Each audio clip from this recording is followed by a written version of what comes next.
to the Zach Halcock Show. It is now Friday. You are welcome that it is now Friday, even though I'm not the one that controls what day it is, even though I like to tell everybody that I am.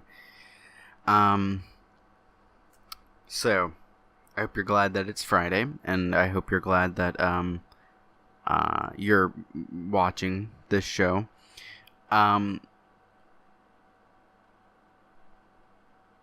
I got nothing. So, new iPhone is unveiled. That's always fun. A brand new iPhone. This iPhone, they said things like, oh, well, this one is metallic metal, or it's aluminum. They have to say it like that, and then everybody's like, oh, wow, what's that? Something new? Something they had to invent it just for the iPhone 7. So the iPhone 7 was unveiled. That's fun.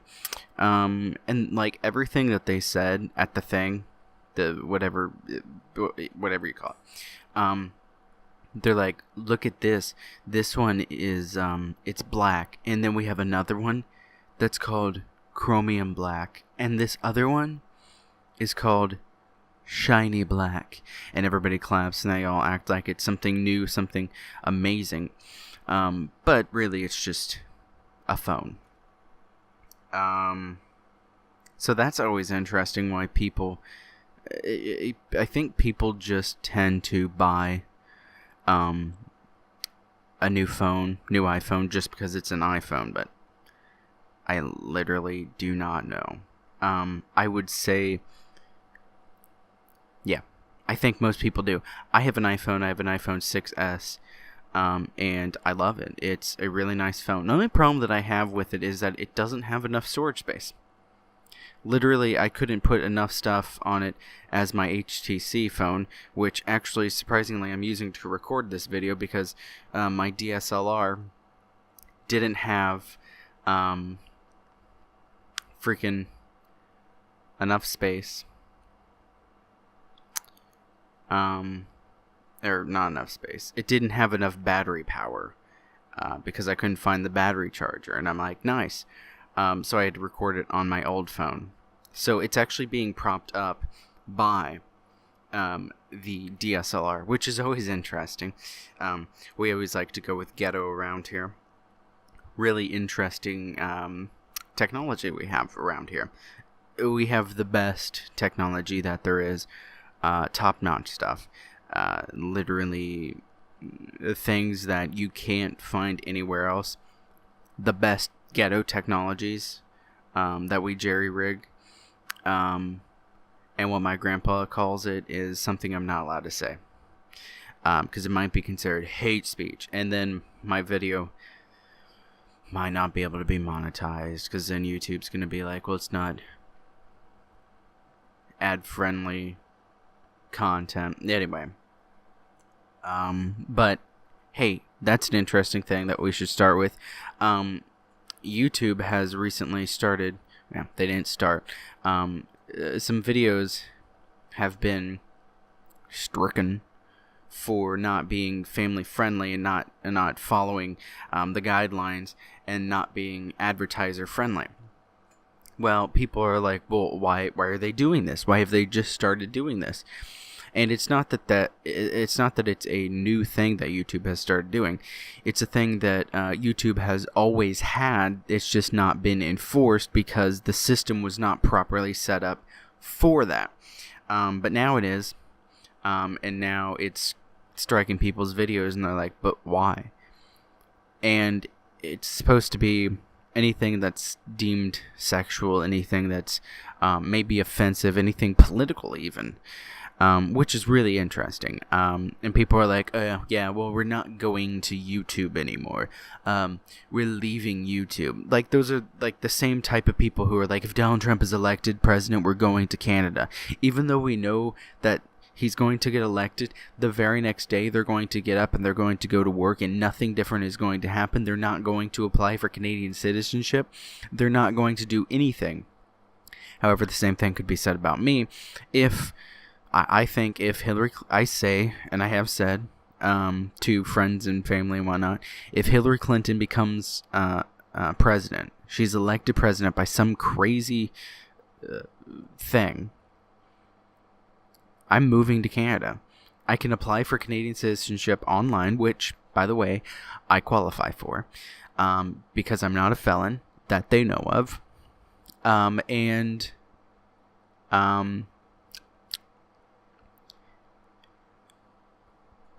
maybe I can just be able to go into Canada, just because I'm already close to Canada anyway, up here in Ohio.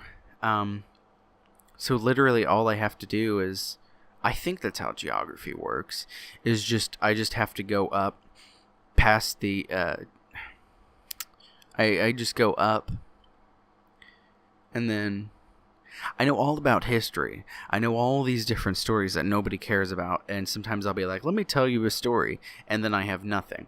And then I'll be like, let me tell you a story, and then I actually tell somebody a real story. And then they're like, okay, you wasted like 10 minutes of my life telling me that story. And then I'm like, oh, I'm sorry. Because I just like to ramble on, because I have a face for radio, and I have a voice also for talk radio, where I just keep going and keep going and keep going, and then I take forever to get to the actual point. And I'll start off by saying, Obama will die of AIDS. Find out why, coming up, and then my theme song, and then I'm like, so yeah, Obama's gonna die of AIDS, and I just keep going around what I'm actually going to say, and then in the third hour I finally get to it, and I'm like, but it was a joke, and then everybody's like, what? Why did he just do that? And then I wonder the same thing myself, of why I did that, and then I think, well, maybe I just have low self-esteem, and because of that, I'm taking that out on people who watch my show or listen to my show, because I'm just trying to be a jerk, because I have all this pent-up anger that makes me want to be a jerk. But, however, I don't know. I have no idea at all. I could be completely wrong. I'm wrong a lot. I'm only human. Speaking of human, and speaking of geography, Gary Johnson, he was on Morning Joe yesterday. He was on Morning Joe, and he was asked a question. What are you going to do about Aleppo? That's an open-ended question. Any journalist who knows what they're doing wouldn't ask a question like that. They wouldn't just ask a generalized question of, what are you going to do about the people who are born without eyelids? Like, it goes back to, like, 2012, I think it was. I think it was either the debate or Obama held a town hall or something stupid like that. And this person comes up, and they're like, what are you going to do about the people who are born without eyelids? And he's like, the people who are born without eyelids,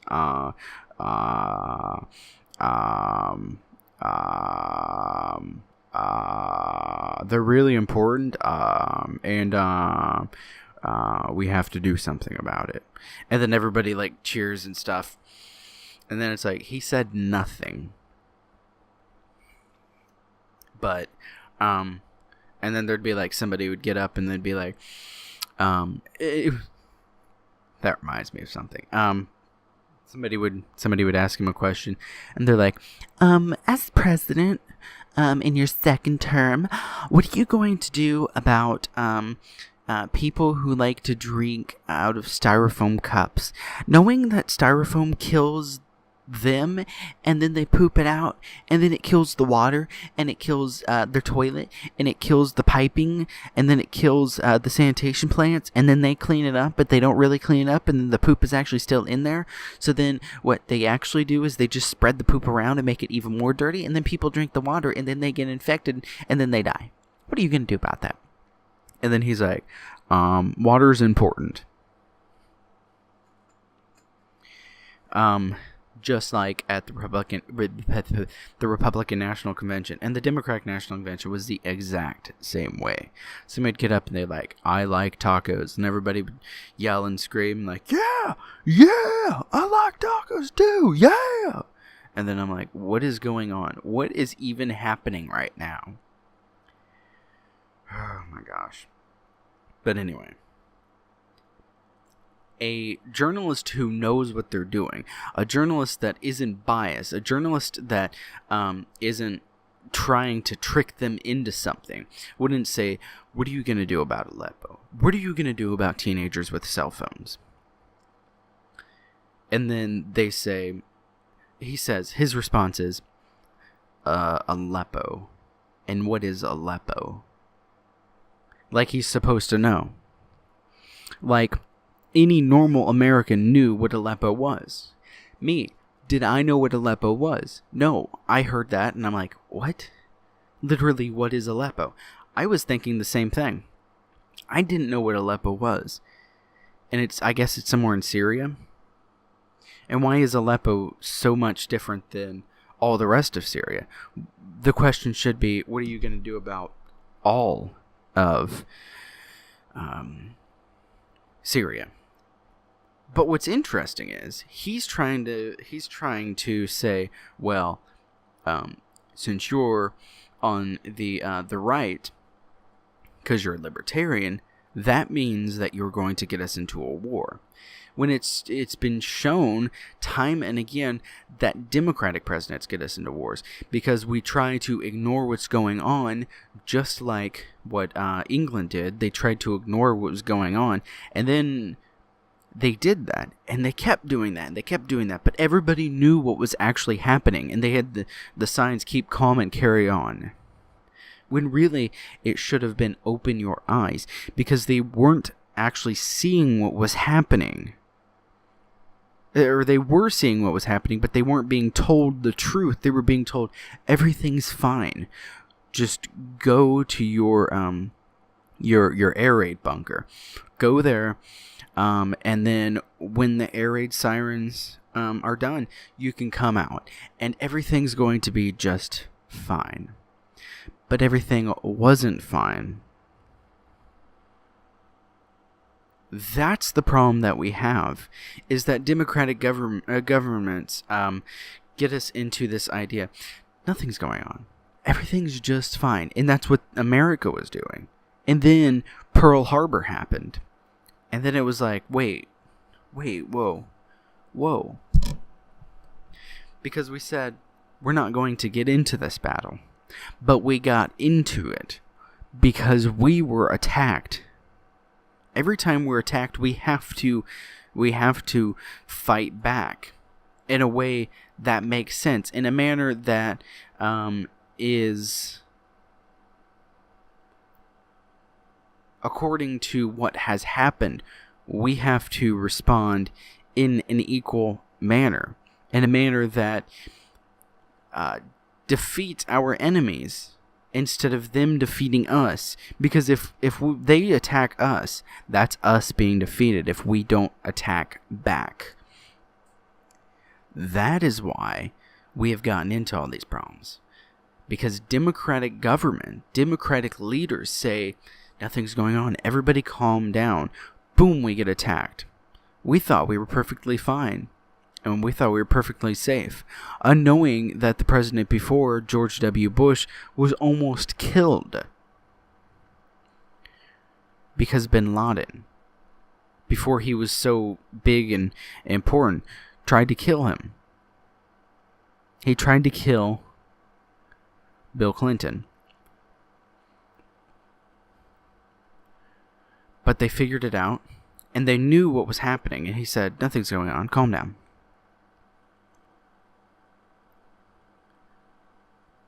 But evil was around us, and then we had 9/11.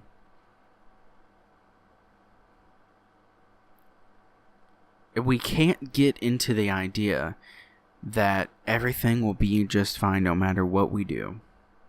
We are never going to die. We are America, we're immune to everything. And that is not the case. Back in a minute.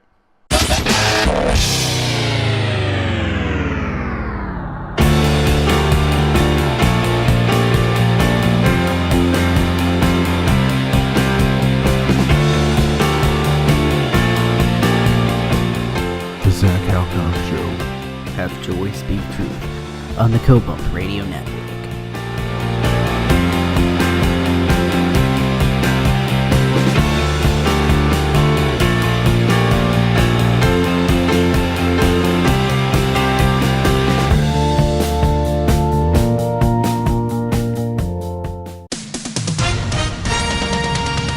With SRN News, I'm Keith Peters in Washington. There's a lot of controversy about Donald Trump's praise for Russian President Vladimir Putin last night.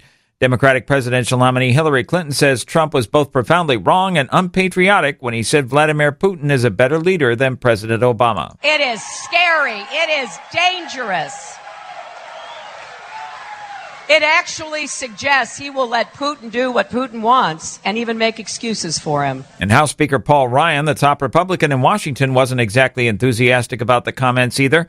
Ryan says the Russian leader is an adversary, not a friend of the U.S. Vladimir Putin is an aggressor that does not share our interests. Vladimir Putin is violating the sovereignty of neighboring countries. It certainly appears that he is conducting in state-sponsored cyber attacks on what appears to be our political system. A spokesman for Putin says Moscow is willing to improve ties with the U.S. whether Trump or Hillary Clinton wins the race, but he will rely on what the new president says after they are elected. 5, 4, 3, 2, 1. And liftoff of Osiris-Rex, its 7-year mission to boldly go to the asteroid Bennu and back. That's NASA commentator Mike Curie watching the launch of a space probe headed to the asteroid Bennu. It's the start of a 7-year quest to the big black unexplored asteroid. Once there, the spacecraft will gather a few handfuls of gravel for return to Earth in 2023. A European monitoring agency is reporting at least a 5.0 magnitude quake near North Korea's northeastern nuclear test site. There's no immediate confirmation of a nuclear test, which such seismic activity has previously indicated. On Wall Street, the Dow down by 46 points, the Nasdaq dropped 24. This is SRN News. In Hillary Clinton's America, the system stays rigged against Americans. Syrian refugees flood in. Illegal immigrants convicted of committing crimes get to stay, collecting Social Security benefits, skipping the line. Our border open, it's more of the same, but worse. Donald Trump's America is secure. Terrorists and dangerous criminals kept out. The border secure. Our families safe. Change that makes America safe again. Donald Trump for president. I'm Donald Trump, and I approve this message.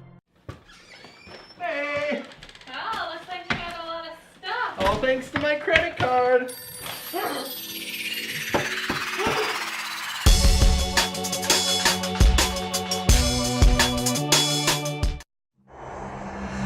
Donald Trump continues to dominate. Packed state Thousands of all people. the way around the convention Biggest center. crowd today. Surging in the polls. Far out in front. More than double. Resort will be out. Trump is different. He's his own man. Totally fearless. He cannot be He's the stopped. last hope for America. The silent majority is back.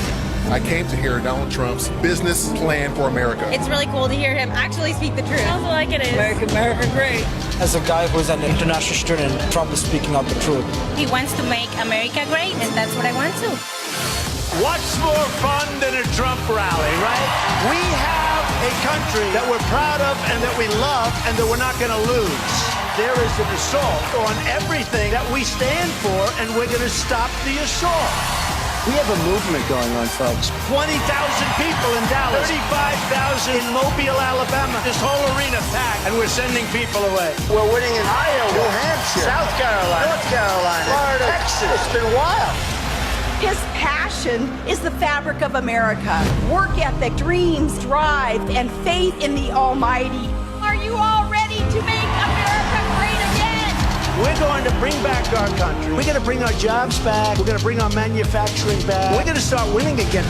The silent majority, it's back, and it's not silent. We're tired of being pushed around by incompetent people, and it's going to change. You are going to be so proud of your country again. You're going to remember this evening, and you're going to say to your children that we were part of a movement to take back our country. We will make America great again.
Welcome back to the show.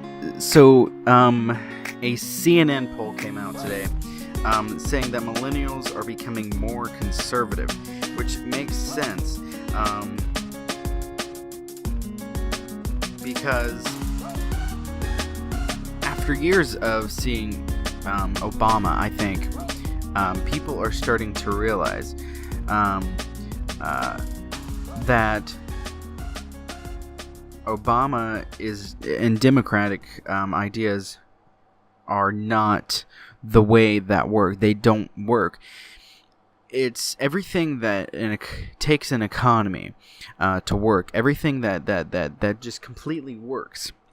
If you take all of that and you look at it in a completely different way, you just don't think. You don't think, well, what makes an economy work? Oh, okay.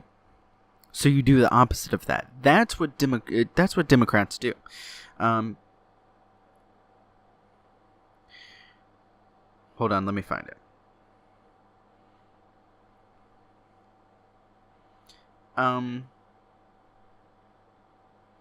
It says millennials are more conservative than you think. It might be time to rethink the millennial voter.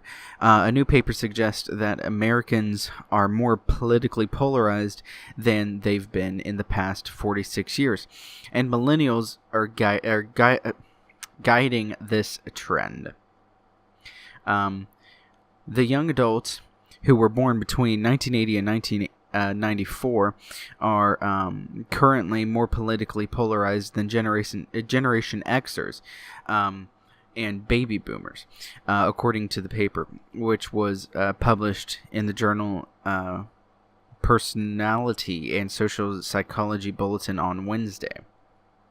And then they have this Hillary Clinton advertisement. It says, "Unfinished business. The Essential, Hillary Clinton, Saturday, 10 p.m. Eastern Time on CNN." You know, because she owns them. Additionally, millennials are more likely to identify as conservative than either Generation Xers or baby boomers were at the same age, said Gene Twenge. I just don't understand why some people have the worst last names ever. I was talking about this yesterday with my brother. I said some people just have the worst last names ever. And it's disgusting. Like Twenge. I mean, that's like Jerry Hefflin-Diffler is a psychologist, and he says that black people have a different skin color. Like, never mind. Gene Twenge, professor of psychology at San Diego State University and lead author of this paper. High school seniors are likely to identify as political conservatives now compared to 10 years ago. Most surprising, more identify as conservatives now compared to the 1980s, presumably the area of the young conservative, which, as the character Alex P. Keaton in the 1980s show Family Ties, that goes against the common view of millennials as very liberal, said Twenge, author of the book about millennials entitled Generation Me. I like how they're like, when people who were born in like the 60s and 70s, now they're all like saying, oh yeah, this generation, they just care about themselves so much. They only care about themselves. And I can guarantee you they're trying to spin this right here. Cena is trying to spin this right here by saying, she wrote a book called Generation Me, saying, well, conservatives are just too, they're too anti-helping people. That's not true. The Democrats are the ones who say, let's help you. Let's have the government help you. When the government doesn't have money to be able to do things. This is the same reason why the Zika bill hasn't been passed yet. And people are like, why isn't the Zika bill passed yet? And Republicans and Democrats are all like, why isn't the Zika bill passed? And this guy from Florida brings mosquitoes onto the congressional floor. And he says, why hasn't this been passed? It's going to kill all of us. We need to pass it. And then it's like, yeah, okay, well, if we pass it, where's the money going to come from? That's the problem. The federal government doesn't have any money. So if we pass it, they say, okay, $14 million for it. But where's the money going to come from? There is no money to support that. They may say, well, let's pass a bill to get the money for that, but there is no money. So it's going to do more in the long run that's going to hurt than help. So then if the Republican-controlled Congress passes the Zika funding bill, and all this government money that doesn't exist is given to them or tried to give to them, but they have to borrow money from other countries and other places, they give them the money, they say, here's the money, let's do this to fight Zika. But then there isn't enough money. The money isn't there. They say, okay, well, we're waiting for the money to fight Zika. We don't have the money yet. Well, we don't have the money. The money doesn't exist. We have no money, the federal government would say. And then Florida's like, well, you told us that you would give us money. You told us you'd give us all this money, but you haven't. Why? Because we don't have the money. There is no federal money. There's no money at the federal level for anything. So then the question is asked, why are they trying to pass it? That's the problem. There is no money. So if they pass it, the money isn't there. They're trying to pass a bill where there is no money to be able to put into that, which is completely ridiculous. Makes absolutely no sense. So then the Republican-controlled Congress, if it was passed, they'd be like, look at this Republican-controlled Congress. They passed this. There's no money. Democratic governments economies do better under Democratic governments. And that's exactly how it would be spun. Anyway, she says, so the current view of millennials as liberals might be due to their age. Young people are more likely to be liberal. But if you compare young people now to young people in previous decades, those now are more conservative, she said. Then more politically polarized than ever. The new paper reviewed data on about 10 million American adults collected from 1970 to 2015 as part of 3 separate surveys: the National Monitoring the Future Study, the Higher Education Research Institute's American Freshman Survey, and the General Social Survey. The researchers examined and analyzed data from each survey, which included respondents' political party affiliations. They compared millennials' responses with those from the Generation Xers and the baby boomers. The researchers discovered that overall twice as many adults had extreme political identifications in the 2010s compared to the 1970s. For instance, 1.6 of Americans identified as extremely liberal in 1972 compared to 3.7% in 2014. About 2.4% of Americans identified as extremely conservative in 1972 compared to 4.2 in 2014, according to the new paper. And she goes on and she says, nope, no, it's somebody different. No, maybe it is. I don't know. We'll see. We were not really sure what to expect because separate research looking at Americans' responses to specific issues such as government spending, taxes, military, consistently shows that Americans are not polarized on the vast majority of the issues, said Renee Schierman, associate professor of psychology at Florida Atlantic University and a co-author of the study. However, our research does show increasing polarization in terms of political identification, he said. This is intriguing because it suggests that Americans are becoming increasingly divided over a relatively small number of differences. That's not true. That doesn't show that Americans are becoming more divided. That doesn't show that, oh, more people are becoming conservative, so they're becoming divided. Okay, and then he goes on to say, why have American adults shifted over time to becoming more polarized?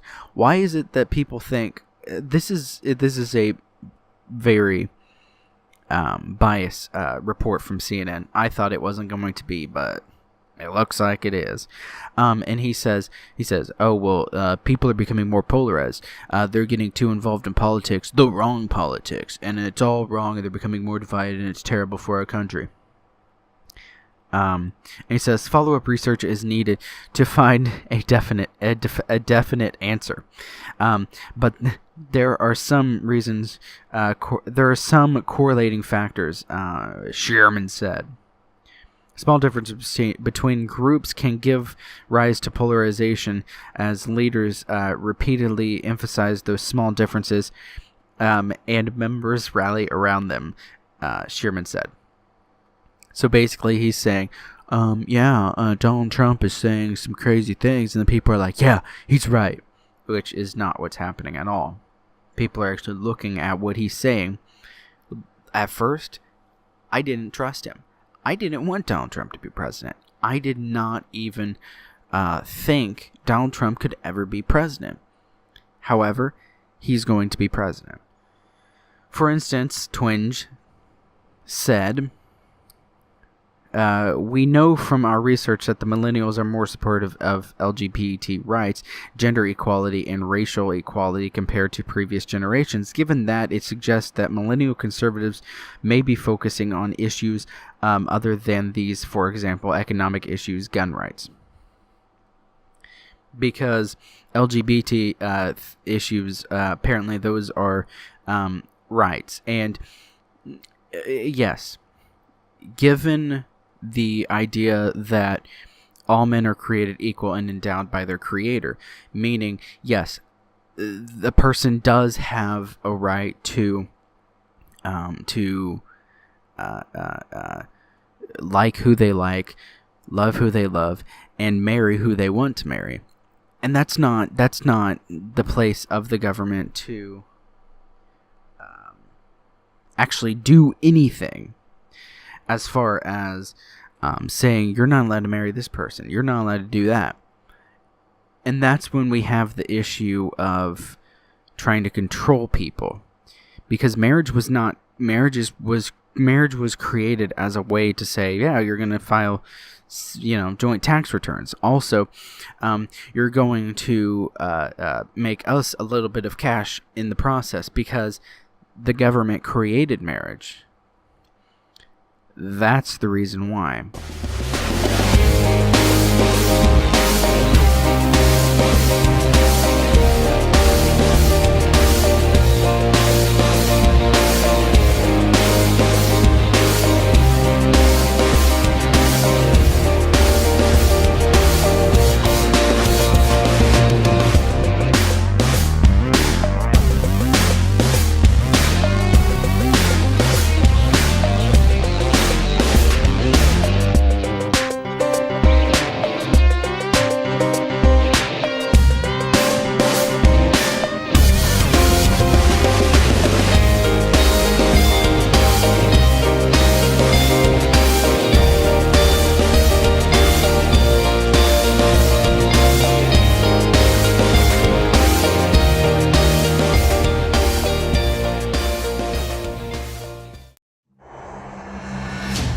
continues to dominate. State Thousands of all people. the way around the convention center. crowd today. Surging in the polls. Far out. More than double. Resort will be out. It's different. He's his own man. Totally fearless. He cannot be He's the stopped. last hope for America. The silent majority is back.